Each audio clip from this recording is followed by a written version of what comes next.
Hello, folks. This is Bela. I'm recording this intro solo as Mike is busy wrapping up things for the semester. You know, when Mike and I get together to record a podcast, before we hit the record button, we typically have a conversation about what's going on in our lives and in the world. It's basically two good friends catching up from the last time they visited with each other. Back in episode 39, Mike and I did an experiment, and we hit the record button as soon as our conversation started. And we included it as part of our regular podcast. We have received some very nice comments from listeners who said that they really enjoyed the episode. We also received a note from John, who suggested we make our pre-podcast conversation part of the podcast. Thank you, John, for the thoughtful email and suggestion. We always appreciate hearing from our listeners. Mike and I discussed John's suggestion, and we decided we will make separate episodes out of our pre-podcast conversations. That way, those listeners who are only interested in sailing and cruising can easily skip over them. We're not sure what we're going to call these episodes, but for now, we'll call them our pre-podcast discussion. Also, not sure how often we will release these episodes, as sometimes our conversations are really not podcast worthy. Well, enough of the introduction. I hope you enjoy this pre-podcast discussion episode. Thanks for listening. Uh-oh. Now I can't hear you. Yep. Can you hear me now? Yep. It unfroze. Okay. I think when you started recording, it froze. That was it. It flipped it for a second. Yeah. Okay. I'm good. How are you? I am okay. I will be better shortly. A little busy, huh? Just a lot going on at once. Nothing bad, but just kind of one of those really a 3-week stretch where literally 8 a.m. till 7 p.m. have had structured stuff going on. And so, which is fine, but not a lot of time just to organize my own thoughts and to do a good job on stuff. And you remember that feeling, right? When you kind of are dealing with everybody else's stuff and you're not taking care of your own stuff so well, that's what it's felt like. Yeah, I have this, emotionally, I have this real threshold of I don't know what it is, like, my mental to-do list, and when it gets above that, my anxiety level goes up in a disproportionate amount to the things that get added to the list. It's amazing. Maybe we all have those somehow inside of us, but I can juggle so many things, and that's okay. But when it gets above that, I don't deal with it well. So I understand what you're saying. Yeah. Yeah. It's just that kind of right. You're right. That threshold. And right. And anxiety wise, you're like, it's no big deal. None of this stuff is life or death. It's not, you know what I mean? Right. It's all small things, but right. It's just this discomfort that something's not going to work, or you're going to forget. I mean, I was late to class for the first time in 20 years, right? I forgot about an online class. I mean, one of my students called me, which was great, but I literally lost track of time, which never happens to me. Wow. Well, because I was working on something else, right? I was trying to get something else done. So remember, we do this podcast together to relieve tension, not cause it. So it's not a super high priority. So there's other things that come up. I can do it solo. I being retired, I don't have a lot of things coming up, but so don't let this add to the pile of anxiety-inducing elements. It should just be the opposite. This should be part of the relieving tension causing. Well, and this worked out. Our timing this week worked out perfect. So it was good yesterday that I took the time to actually, and I only listened to the two. I didn't get to the third one. So I got the first two done. And I figured we can either wing the third one or do it later. But yeah, and then this is the last thing of my week, which is nice, right? So my week is all the structured stuff is done. I got a couple little cleanup tasks I got to do after we're done. But then I'll call it a week. And then next week is not nearly as bad. So finally kind of I can breathe a little bit and have some time back. So that'll be really nice. So next week is better. I literally blocked out all of next Friday, was able to literally hold everything. The only thing that's on my calendar is for us to do this. on the 17th, which will be great as long as that still works for you. And then after that, I've got one more class to teach, and then I'm off to the U.S. if they don't close the borders between now and then. So, yeah. So let's. What's going on? You guys got a new prime minister? Is that what it's called? Chancellor. Chancellor. Excuse me, chancellor. Yes, but it's so we have a president and a chancellor, and yes, the new chancellor Olaf Scholz took over. I think the day before yesterday, and he is from the Social Democratic Party, which is center left. So it's a little more liberal government than the outgoing one of Merkel, she was the chancellor for 12 years, 3 terms.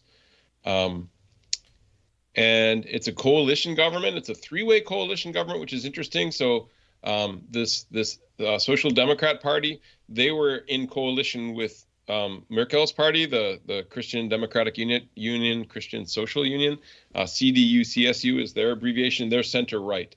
So those two were shared power for a while, and Olaf Scholz was actually the finance minister. So the new chancellor was the finance minister under Merkel. And so they work together really closely, obviously, right? Mm-hmm. So it's not a big break. And then the Green Party is part of the coalition, so that's really a kind of a big deal here. So a little farther left than the Social Democrats, and then a very pro-business party, so a little more libertarian, not so big on taxes and but free markets and not so social. So they really had to work together to compromise, to come up with a platform of things that they can agree on, and that was really interesting. So they did that pretty quickly. The cabinet is half men and half women. That was one of Scholz's promises that he made. So that's very uncommon here. Even though we had a woman chancellor, the top echelon has been very much dominated by men. So interesting. So nobody's really expecting huge changes, I think. But there's a lot of challenges, as you know, in the world right now. And we'll see what happens. So it's an interesting week here in Germany from a politics standpoint. Yeah. What about there? Yeah. Not much going on. As we record this on December 10th, the big news is the COVID stuff is still sort of increasing here. Our infection rates in this region in sort of upstate New York are like pushing 10%.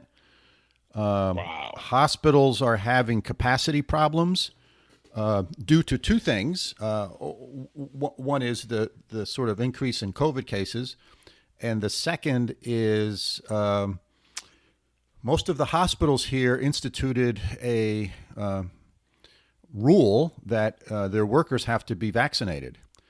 And so many of the hospitals lost, maybe 10% of their workforce, up to 10% of their workforce. So that's, of course, impacting their ability to staff beds.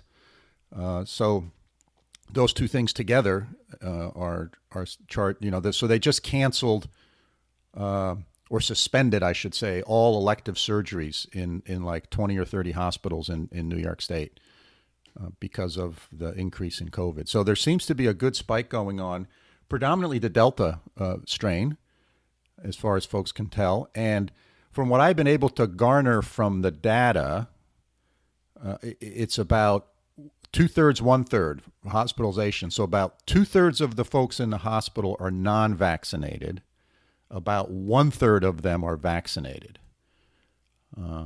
And that bounces around a little bit just from what I've been able to gather. So that's an interesting data point, right? So clearly the vaccine is losing some of its efficacy. And of course, that's why they told everyone to get boosters, which hopefully people will do. And so, yeah, that's what's going on. So actually the ski season started here. So, last year the ski season was really weird because you had to wear a mask and doing the things that I do as a ski patrolman, the patient interactions we actually separated we had to make a lot of modifications to our treatment rooms to keep patients separated and distanced. And we actually set up a separate treatment room in case someone comes in with COVID or any symptoms, And so it's made our life a little more complicated. And their rule at the ski area is if you're indoors or you're standing in line, you have to wear a mask, regardless of your vaccination status. And when you're riding a lift, or if you can't be more than 6 feet away from someone, you have to wear a mask, even if you're outside riding a lift. So that's sort of a dynamic, and that's how it was last year, and that continues this year. So it's basically like no change from the point of view of operating the ski area, and the things that as emergency responders, first aiders, we do on the slopes. So yeah. So that's what's going on here.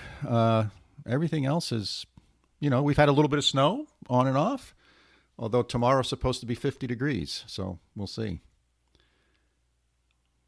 Interesting. Yeah. You've got this recorded, or do you want me to, I didn't start recording, Bela. Oh, we're recording the Skype, so we're fine. Yeah, I have it in Skype. So okay. We're okay, Mike? Yep. Okay. Yeah, COVID here is bad also. I just looked at the rates.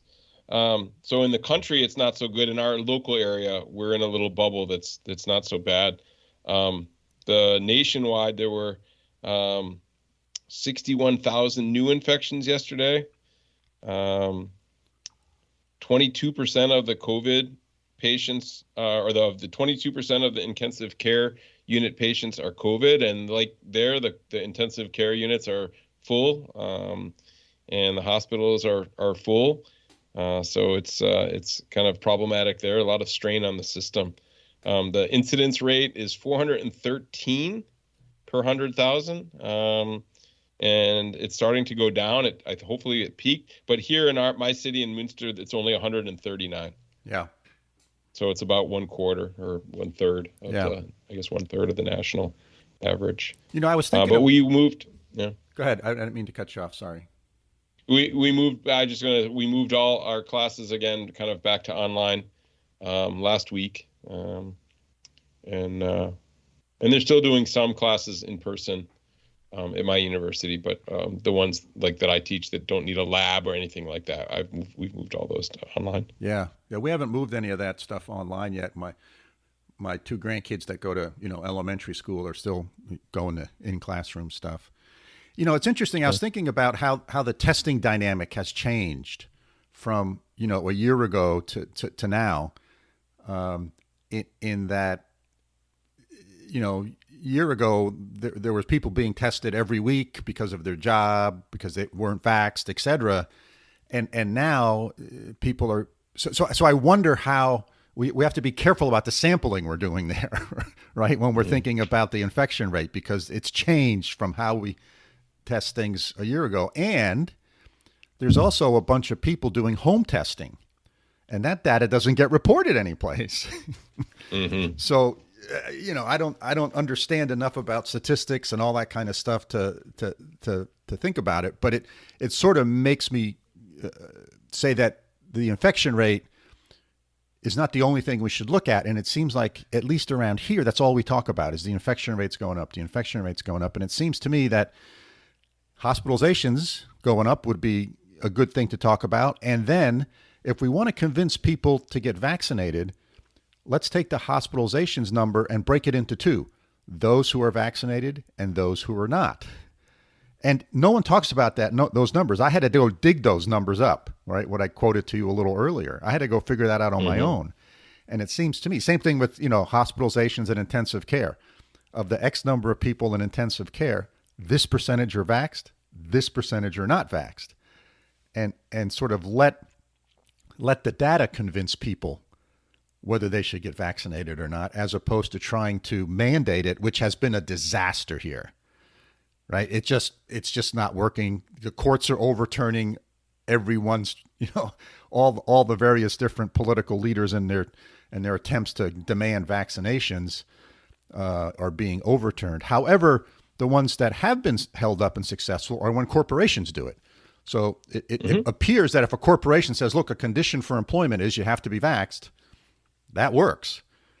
But if the government tries to edict something here, that's been overturned pretty consistently in the courts, or at least held up in the courts to be adjudicated later. Yeah, interesting. So on the testing side, going back, so it was interesting. We had a huge testing system in place, free and available everywhere. You used your phone, you set up an appointment, or you could do it without an appointment, in and out in 5 minutes. And then in an effort to incentivize people to get vaccinated, they started to shut down the testing centers and say you have to pay if you're not vaccinated, right? And then they decided, they have to make everybody pay. So then people had to pay for a while to get tested, and a bunch of these centers shut down. And then when the numbers went back up again in October, November, they decided that was a bad idea. Now they've reopened the testing centers, and it's free again. So there's lots of people getting tested. We, like, for instance, have a test center right in the parking lot of our university building, right? So the students can go and get tested on their way in, which is kind of interesting. So yeah, I think those testing numbers, right, depends on how expensive testing is and how much it's available and how people are getting tested. So I completely agree with you. And we changed over the summer to focus on the hospitalization rates to make decisions on things like that. And so I think our states we're also a decentralized, right? There's a federal government, but the states have a lot of power here in Germany, but they've done a much better job of agreeing and compromising, I think, than in the US. So there really is basically one policy across Germany with some local flavors, some local variations, but it still looks like kind of one government-wide policy, which obviously in the US is not the case. So it's been interesting to watch that, Bela, here. Yeah. I find it sort of fascinating the way this whole thing has rolled out, right? It's going to be an interesting study for some sociologist. I'm sure there's going to be a bunch of papers written on it, 10 years from now, when the dust settles on the whole notion of ways of managing this stuff. And the other thing that I find interesting is that from some perspectives, we want to treat this as a crisis, and we should behave that way. And what I'm trying to say is that when there's a crisis, there's sort of one channel of communication and information, right? Like God forbid, when an airplane crashes, right? The National Transportation Safety Board comes in here in the United States, and they have a press conference every day at a specific time, and they disseminate the information. Nobody else. Nobody else is going on, late night TV, or no one else is going on other news channels and saying things. It's one specific way of disseminating information, and it's consistent, and it's thought through. And I think one of our challenges has been, we had some of that, in the earlier days of it. We certainly had it here in New York State with former Governor Cuomo. Every day at noon, he had a press conference, and it was good. You may agree or disagree with what he said and how he did it, but my point is there was one source of information for what was going on in New York State, and we haven't done that in this country, and I think we're suffering from that because we have various different federal level organizations disseminating information, and then we have all the states disseminating information, and it's not surprising people are confused. They don't know what to do, right? And then plus, of course, you have all the media outlets and all of the, social media stuff that goes on as well. And it's just it's a confusing world right now, I think. And because you hear so many different things. It's like, okay, this Omicron thing is bad. Oh, no, it's nothing to worry about. It's bad. It's nothing to worry about. Oh, my God, we're shutting the borders. No, don't shut the border. It's just like that's not good in a crisis. If you're trying to manage a crisis, that's not a good way to do it. If you're debating about, whether we should paint the sidewalk red or whether we should paint the sidewalk blue, that's fine. but if it's an important decision where you're trying to get and change people's behavior or get people to behave a certain way, it's not a good way of doing it. I don't think. Agreed. I mean, in any organization, the government is an organization, for better or for worse, right? Mm-hmm. Clear communication is critical. And yeah, it's the sad thing about it is how many people, I mean, and again, people don't believe the numbers of deaths, but at least the fairly direct connections that I've had between, friends and colleagues that have lost relatives to this unnecessarily because they weren't immunized and things like this, this is where the real loss happens. Right.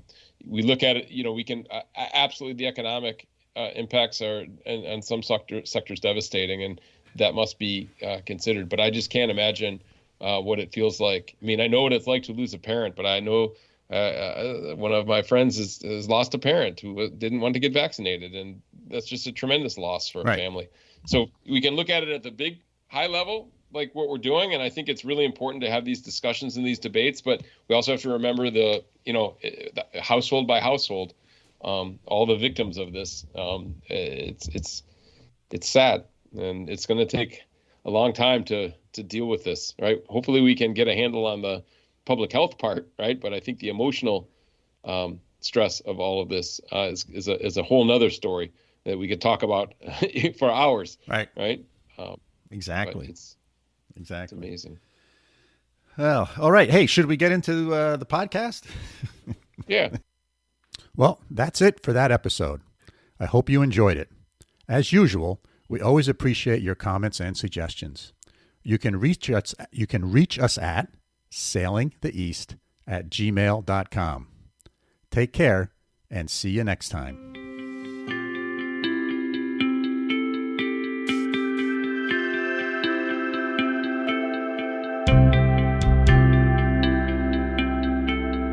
Thank you.